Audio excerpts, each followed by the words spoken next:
We are in Revelation chapter 18. Pretty sure we finished up 17, I thought. Does anybody remember? It's been a few weeks. I thought we had. Yeah. I don't have any notes. Well done. There we go. So that's probably right. All right, so remember chapter 17 and 18 really go together. There's some things that are mentioned in 18 that fit with 17. Of course, as we get in ready to start chapter 18, we need to remember about the image that was seen in 17. And so there was the scarlet, or the harlot, who was riding upon a beast, right? And so who was the harlot, we decided? Do you remember? Rome. And so the beast, of course, was the different emperors that Rome was situated on, in a sense. But, of course, as we get to close to the end of chapter 17, it talked about the city, or the beast that sat, or the harlot that sat upon 7 hills. Of course, that's a reference to Rome. And so as we get into 18, we're going to talk more about to talk about Rome. And of course, we've talked about, I don't think I have this in my notes because we've talked about it before, but Babylon, right? So Babylon is, in the Old Testament, of course, was the capital of Babylon. But that was the center. And of course, there's a lot of passages that talk about Babylon's fall. And that same imagery is used in the book of Revelation. And who does Babylon refer to? Or what city is that referring to? It's talking about Rome. So as we get into this chapter, you can title it The Fall of Babylon the Great. But we're going to see it kind of breaks up into 4 different points. And so as this judgment upon Rome has happened. It's been said several times. But this imagery is still being seen by John. And we get into chapter 18, another angel comes from heaven. And so somebody want to read verse 1 through 3, I guess. Let's do that. Start with. After these things I saw another angel coming down from heaven, having great authority, and the earth was illuminated with his glory.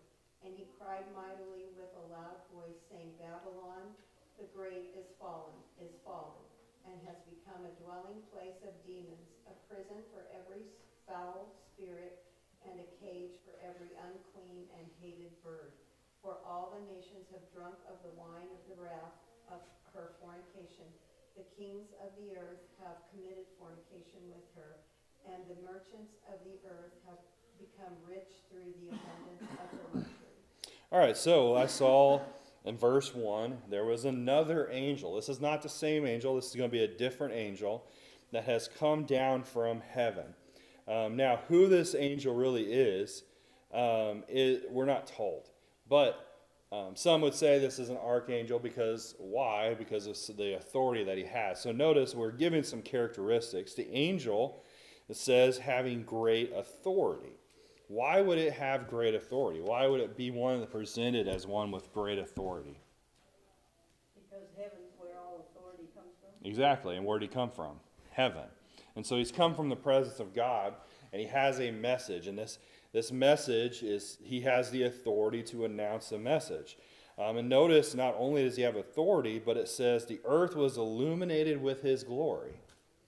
When you think about that, the earth was, his glory is shining. One thing you could see, we have a reference to this in the Old Testament, whose face shone when he was in the presence of God, after he left the presence of God?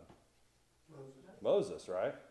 And he had to wear a veil to cover up that brightness of his face was shining. And so one way you could look at it is this angel's glory is shining throughout the earth because of why? He had been in the presence of God. The other way you could look at it also is that the announcement that he has is so great. It is a message that is going to go throughout the earth. And so this illuminating to the earth is the glory, it says here, was shining throughout the earth. but his brightness was showing the mission to be very great. And I think that's both really could be shown there or talked about. But there is an excitement in the wording of this chapter. If you go down through, there's a couple times where an exclamation mark is made. Now, of course, exclamation marks point, periods and things like that were added later by translators. But the writing of how this chapter is written, it really shows an excitement. Who would be excited about this message from the angel? Yeah, God's people, right? They're excited because this message of Babylon being destroyed and they're being punished for their wickedness is a message that they have been waiting for. And so this message from this angel is great. It has a great excitement for those that are on God's side. Now, of course, to Babylon, it's not an excitement, is it? Or to Rome, as we see here. So verse 2, it says, "And he cried mightily with a loud voice, saying, Babylon the great is fallen, is fallen." How is that written? What tense? As it already happened, right? Has it happened in John's lifetime yet? No. But it's written in a sense of this image that John has seen. He's saying, Babylon, Babylon has fallen. And so it's written in a sense of it's happened. Why? Why can it be written? Why could that image, why could this vision be in that sense of it already happened? Because it is going to happen. It's going to happen. When God says something's going to happen, it happens, right? And so it's a sure thing. And so this imagery, you could say, is the announcement that it's happened, that it's a glorious thing. So you could look at it in a sense of it's in the future and the people are seeing this happen and Babylon is falling and they're excited. But it also, and I think really it's the image for John, is saying it's a sure thing. There's no changing the outcome. There is no changing what's going to happen It here. also gives a description of what's to come. Yeah, it does. Exactly. So I'm going to read Jeremiah 25 and verse 30.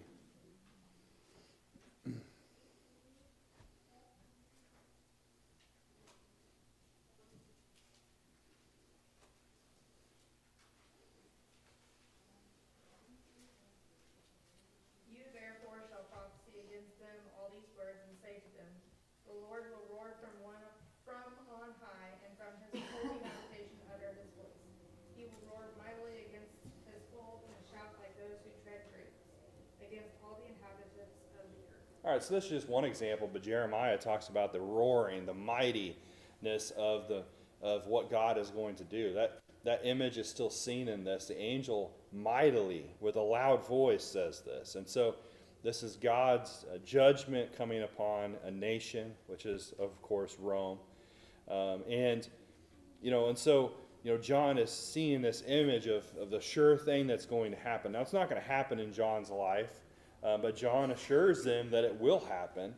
Revelation chapter 9, verse 16 through 20, which is in the past, but you could read that. John assures them that this punishment is coming. And so, somebody read Isaiah 21 and verse 9. And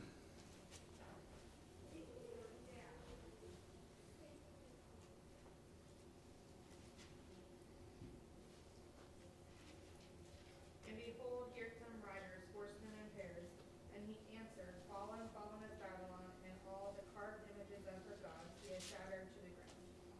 All right, so very similar, right? Fallen, fallen is Babylon. That is the terminology used here.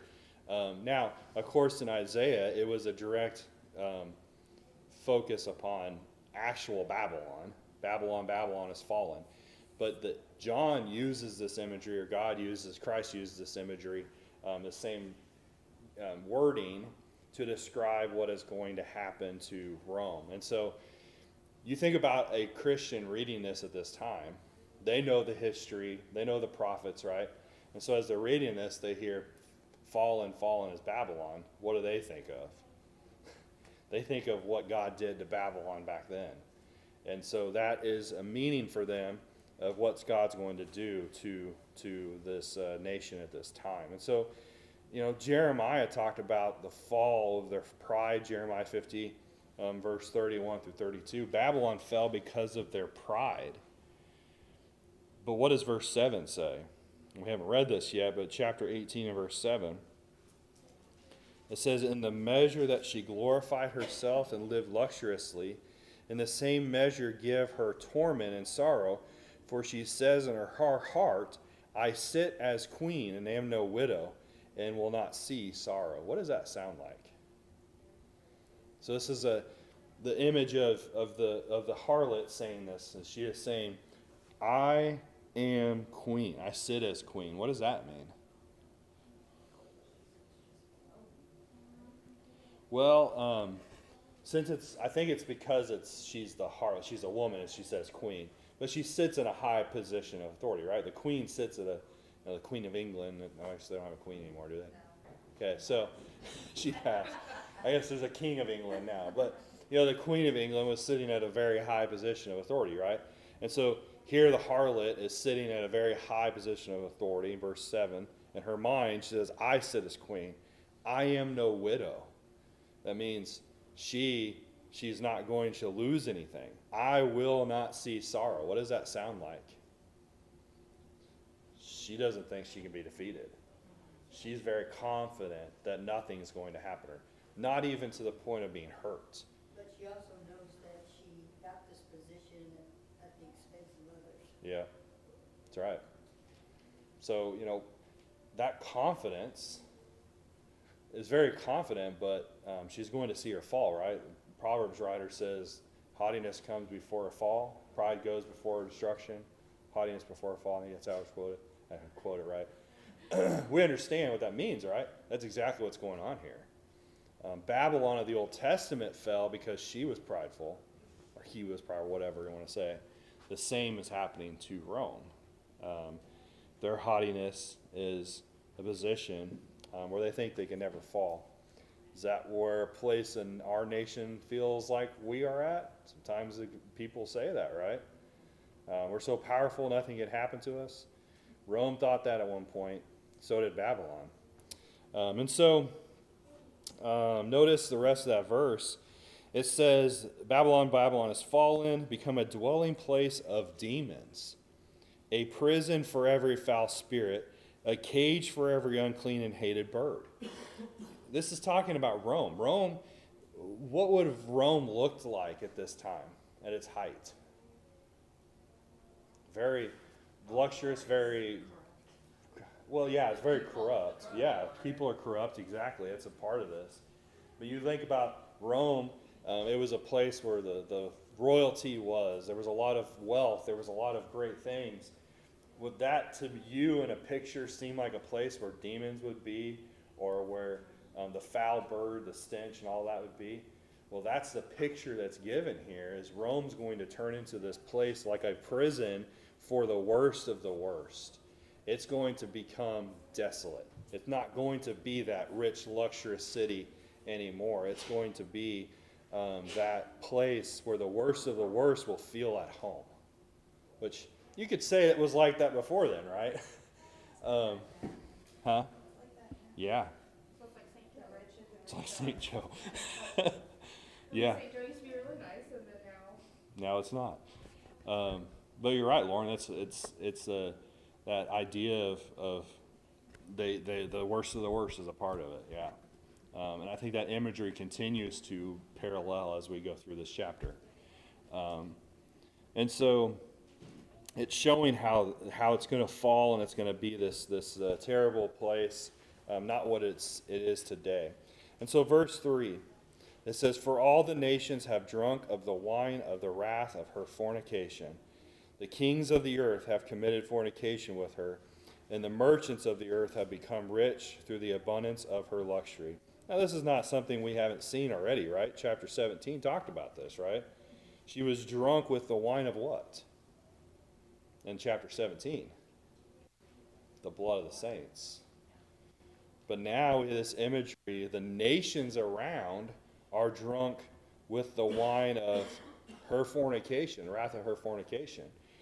They were a part of the corruption. They were a part of this. Homer Haley said this: "The nations of the earth which followed her lascivious ways and yielded to her seductive practices, committing political fornication with her to gain power and prestige, were destroyed by the passionate lust of her lewdness. The angel now explains the fornication more fully. It was an unholy, idolatrous, political, and economic alliance of kings for business and commercial advantage, through which their pleasures were purchased. Now, he says all that to summarize in this sense. They're, they what's the word I want to use? They compromised their morals to what? For what? For wealth and pleasures. So the nations around Rome, or that joined in with Rome, they saw the advantage of being partnered with Rome, right? Being drunk with the wine of Rome and playing fornication politically with Rome because it advantaged them in their pocketbooks. It gave them the things that they wanted. Now, as we talk about this parallel with this, is that like our nation today? That's like a lot of nations, really. It's not just America. I think of many nations. How many immoral practices or deceiving practices have been done in government, in businesses, and the way people are for gain? Pornography, prostitution, gambling, drugs, etc., have been big money makers for people, right? The human trafficking situation. And we have found out in the last several years of how many people in political power were encouraging and pushing those things, right? And how much they were making off of it. The whole Epstein thing, things like that. And in ways, our government gave those people that ability to do those things. Other countries are the same way. We're seeing the things that are coming out of other countries that have done the same thing. So how many people have become wealthy in this country by these things? They in a sense are doing the same thing. They are drunk with the wine of the wealth and the empowerment that it does for them to gain their more money and more power. And so that's what was going on with the nations around. Not any difference in a lot of the world today. And so that brings us to verse 4. Let's read. Somebody will read verse 4 through 8 now. And I heard another voice from heaven saying, "Come out of her, my people, lest ye share in her sins, and lest ye receive of her plagues. For her sins have reached to heaven, and God has remembered her iniquities. Render to her just as she rendered to you, and repay her double according to her works. And the theft which she has mixed double for her. In the measure that she glorified herself and lived luxuriously, in the same measure give her torment and sorrow. For she says in her heart, I sit as queen, and am no widow, and will not see sorrow. Therefore her plagues will come in one day, death and mourning and famine, and she will be utterly burned with fire. For strong is the Lord God who judges her." All right, so verse 4 says, I heard another voice from heaven saying. Now, who is this voice? Could it be God? Could it be God calling from heaven? This angel has went down. The angel has the message. Of course, the angel has authority, has his glory from being in the presence of God. His glory with the message that he has is that Rome is going to fall. Maybe it's God here who is saying this, because what is he? Notice says, "Come out of her, my people." To me, when I see the phrase "my people," what does that sound like? It sounds like God, right? So it doesn't tell us if it's God. It doesn't really matter who it is, but what's important is the message. So here we have this image of what Rome has done and influencing the other nations. The other nations have been rich with this. And so verse 4, it says, "Come out of her." Who's the her? The harlot. And her practices, "My people, lest you share in her sins, unless you receive her plagues." So this message is to the saints to say, come to get away from that. Was there Christians at that time who were probably benefiting from Rome? Probably, most definitely. So this is a call for the saints, a warning for them.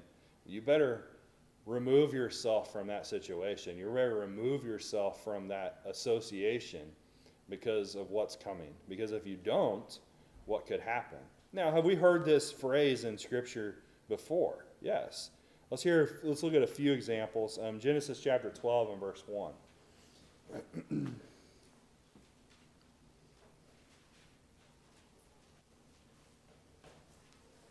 the Lord said to Abram, go from your country and your kindred and your father's house to the land that I will show you. All right, Abraham was told to come out of that land. There was a reason why God wanted him to leave, and I think we can see why later on in history, because the family of Abraham had idols, they had house idols. We've talked about that before.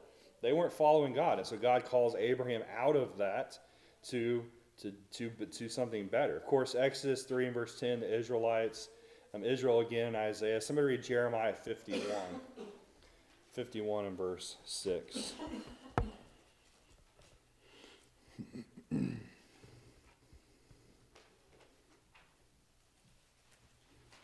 Flee from the midst of Babylon, let everyone save his life. Be not cut off in her punishment, for this is the time of the Lord's vengeance, the repayment he is rendering her.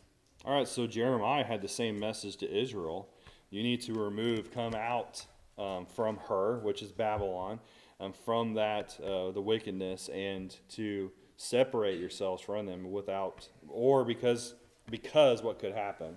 And so that same calls for us, right? Somebody read 2 Corinthians 6 and verse 17.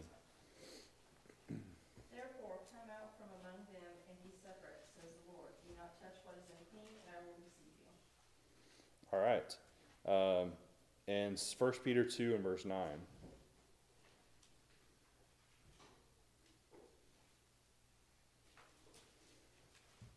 But you are a chosen generation, a royal priesthood, a holy nation, his own special people, that you may proclaim the praises of him who called you out of darkness into his marvelous light. All right, so God has called us out of darkness, right? The same picture that's given here. Now, I'm jumping around in my notes, unfortunately. I did that this morning, I guess, too. But as I saw with everybody, I'm missing blanks this morning. But so here we see this call out, right? This calling out of the world, the calling out of this wickedness. So that tells us that there obviously, to me, there was some saints that were benefiting from the things that Rome was doing. And this is a call for them to remove themselves from that, to change, to fix that, or they would see the end coming. And so then because of what could happen to them, somebody read Genesis 19, 12 through 13. I think some Christians thought that they were serving God like they were supposed to and not realizing the influence that Rome had on them. Yeah, it could be. You know, and so those are the people he was trying to get away from it because they were just going to get deeper in. Yep.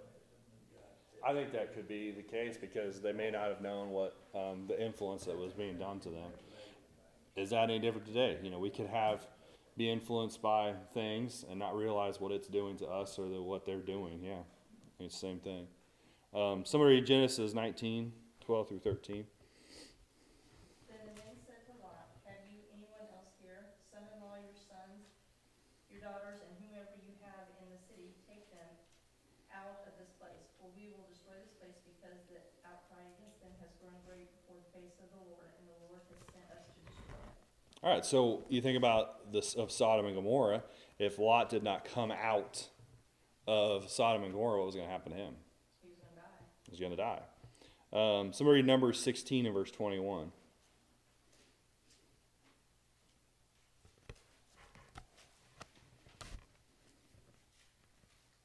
Then they fell on their faces and said, O God, the God of the spirits of all flesh, shall one man sin, and you be angry with all the congregation? All right, so that example is when Korah at that time he rebelled against Moses and against Aaron, wanted to become a high priest of himself, and God said, or Moses told the people, if you do not want to suffer in the same consequences, you need to literally remove yourself from them, because what happened? What did God do to the sympathizers of Korah at that time? Opened up the earth and it swallowed them. Their tents and everything. So there it was a literal, you better get away from them because you're going to die if you don't. And they didn't know that, but many did stay with him and followed what he was doing, his wickedness. And so that's the picture given here. If they did not cut their ties with Rome and her sins, they would see that same destruction. I think it's kind of similar. Somebody read Matthew 24, 15 through 16. Now, of course, some take the thought that this is focused on Jerusalem. And, of course, Revelation is a focus upon just 80, 70 and destruction of Jerusalem. And I don't think that's the case. There's many things that point to Rome here. But Matthew 24, Jesus gave this similar warning. Somebody read that, 15 through 16. Therefore, when you see the abomination of desolation spoken of by Daniel the prophet standing in the holy place, whoever reads, let him understand. Then let those who are in Judea flee to the mountains. Okay, so Jesus talked about the destruction of Jerusalem, Matthew 24, and he's referenced Daniel and saying when you see that abomination of desolation, which is of Rome coming in and destroying Jerusalem and desecrating the temple, that they were to leave and get away, because if they didn't, they would die. And if you look at the history of Jerusalem, they were surrounded, and the people that were in Jerusalem were not able to get out. Rome sieged Jerusalem. No one was able to get out, and everybody that was inside pretty much got killed in time.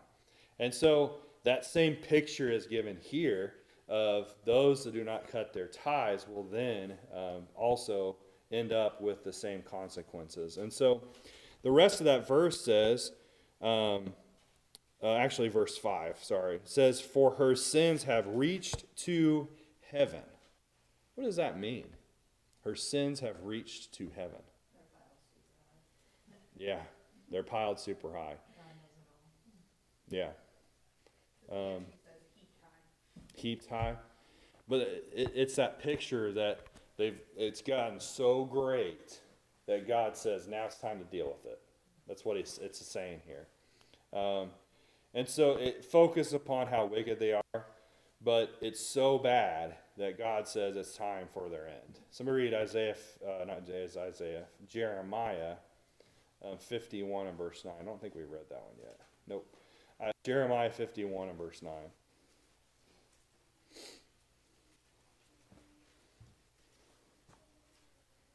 We would have healed Babylon, but she is not healed. Forsake her, and let us go, everyone to his own country.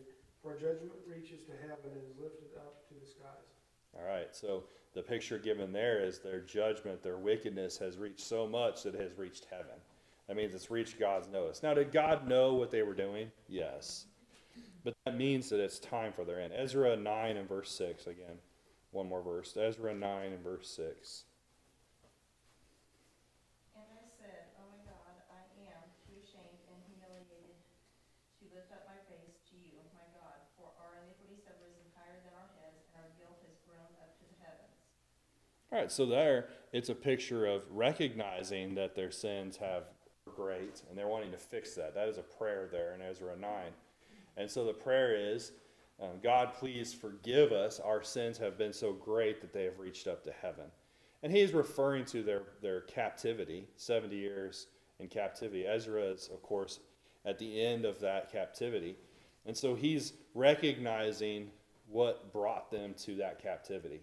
And now he's asking for God's forgiveness. And so it's God, it does not God sees all that is going on, but there is a point where God says it's time for something to happen.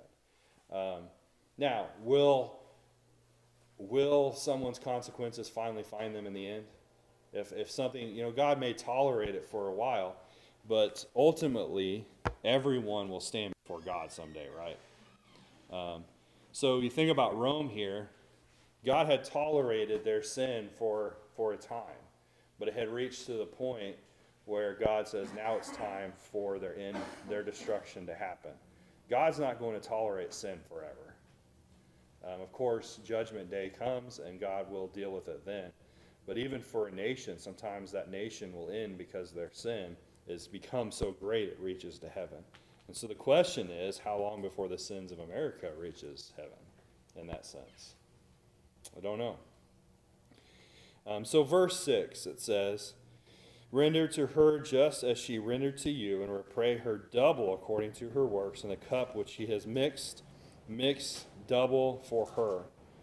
They thought they would not fall. Verse 7, it says, in the measure that she glorified herself and lived luxurious, in the same measure give her torment and sorrow. For she says in her heart, I sit as queen, and am no widow, and will not see sorrow. We talked about this a little bit, but their destruction was coming for sure. And they didn't think they would fall. They didn't think anybody would be able to stop them. But sometimes God waits. Somebody read Genesis 15 and verse 16. But in verse 6, aren't they asking them, the saints, to use their influence? To expose them? I look at verse 6 as a call for them, if they are influenced by Rome, that they need to remove themselves from them. But they're not using their influence to change it. No, I don't think so. I think it's their destruction's happening, and it's a call like it is in Matthew 24. It's time to get out now. If you don't, it's too late. I think that's what it's pointing to. Genesis 15, verse 16. And they shall come back here in the fourth generation, for the iniquity of the Amorites is not yet complete. All right, so Genesis 15, verse 16, their sins were great, Amorites were, but it was not yet full. When did the Amorites get their punishment? They're a part of the group, the Hittites, the Hivites, the Perizzites, the Amorites. That all happened later down the road during the time when Israel came in, or the Hebrew people came into Palestine and became Israel, when they started to destroy them. And really, the Amorites were not really completely wiped out until Saul and David during that time. So, yes, God tolerates sin for a while, but there is a point where their sin becomes full. And that was what Genesis 15 was pointing to. And so somebody read Ecclesiastes 8 and verse 11.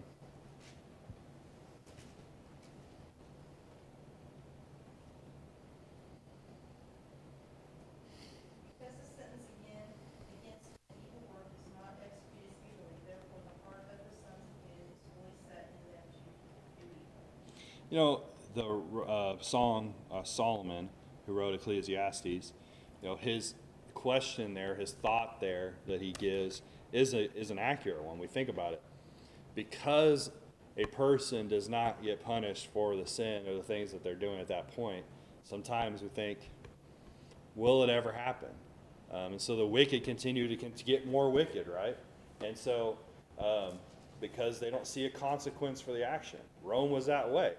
They were wicked. They kept getting more wicked because no one was stopping them.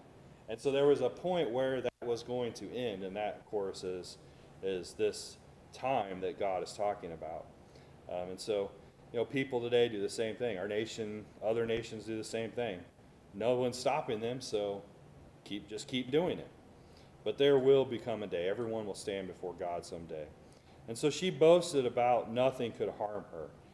This is a little bit lengthier reading, but it's only a few verses. Isaiah 47, 7 through 11, if somebody wants to read that. Debbie's usually our long reader. Isaiah 47, 7 through 11. And you said, I shall be a lady forever, so that you did not take these things to heart, or remember the latter end of them. Therefore, hear this now, you who are given to pleasures, dwell securely, who say in your heart, I am, and there is no one else besides me. I shall not sit as a widow, nor shall I know the loss of children. But these two things shall come to you in a moment, in one day, the loss of children and widowhood. They shall come upon you in their fullness, because of the multitude of your sorceries, for the great abundance of your enchantments. For you have trusted in your wickedness, you have said, no one sees me. Your wisdom and your knowledge have warned you. And you have said in your heart, I am, and there is no one else besides me. Therefore evil shall come upon you. You shall not know from where it arises. Trouble shall fall upon you, and you will not be able to put it off. And desolation shall come upon you suddenly, which you shall not know. All right, so the imagery given by Isaiah there was of Babylon, who thought that no one could hurt it. Even says not even a loss of the sun. There's no harm that could come to Babylon at that time. Yet Isaiah says it's going to happen in one day, and that doesn't mean literally one day, but it's going to be quick. It's going to happen quickly. That same speech, that same kind of wording is used in this chapter in reference to Rome. They think that they're no one could stop them. They think that they're so powerful, they're above everyone else, and nothing can happen to them, yet God will bring them down. And the imagery, or the wording, not the imagery, of one day is used as we go through the rest of this chapter, or 1 hour. And so her torment was going to be a torment and sorrow. It will happen in one day. It's going to be a fast and unexpected. And her end would come and burn with fire, is the picture given there. Notice verse 8. Therefore her plague will come in one day, death and mourning and famine, and she will be utterly burned with fire, for strong is the Lord God who judges her. A reminder again, a nation may think that no one can stop them, but ultimately who is more powerful? God is. And God will bring them down if they choose to let their wickedness reach heaven. So any questions or comments? I think it's a good point to stop. We'll pick up in verse 9 next week. But any other comments or questions? I just had a question on verse 10, because I read that. Yeah, go ahead. Way to ruin it for the rest of us, boys and girls. Giving the rest of the story here. We talked about her herself, and basically woman, but then in verse 10, all of a sudden it changed to city. Is that significant? Because it's talking about Babylon. Well, not specifically. It's talking about Rome, but it is a reference to the city of Babylon, which is another reference to. So the harlot's a reference to Rome, and the Babylon is also a reference to Rome. And then what about woman? Because I mean, because we're using the terms her and she and, all the way through here, and then all of a sudden we switch to city. I think they work together. It says standing at a distance for fear of her torment, saying, alas, alas, a great city. I think the her is a reference to how we use, like, it's a figurative way of saying, instead of saying his, they're saying the city is a her, a woman, is a reference to that. I think that's the language that's being used here. I don't know what that figure of speech is.